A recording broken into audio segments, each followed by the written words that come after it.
В этом году 60% абитуриентов преодолели пороговый балл ОРТ. Об этом на пресс-конференции заявил заместитель министра образования и науки Нурлан Умуров. По его словам, всего в тестировании участвовали 44 416 выпускников. Средний балл составляет 120,5. Выше 110 баллов получили 25 284 абитуриента, 60%. Выше 105 баллов 28 143 выпускника, 63%, рассказал замминистра.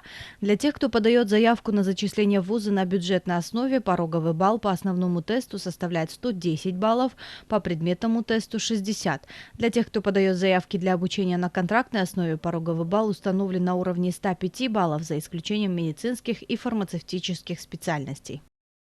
Если сравнить по результатам общереспубликанского тестирования за 2020 год, в 2020 году в тестировании приняли участие 43 963 абитуриента.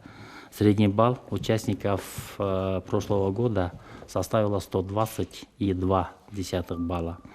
В прошлом году, если в этом году выше 110 баллов количество абитуриентов, получивших, составляло, если в этом году 25 284, то в прошлом году их количество более чем 110 баллов было 25 332.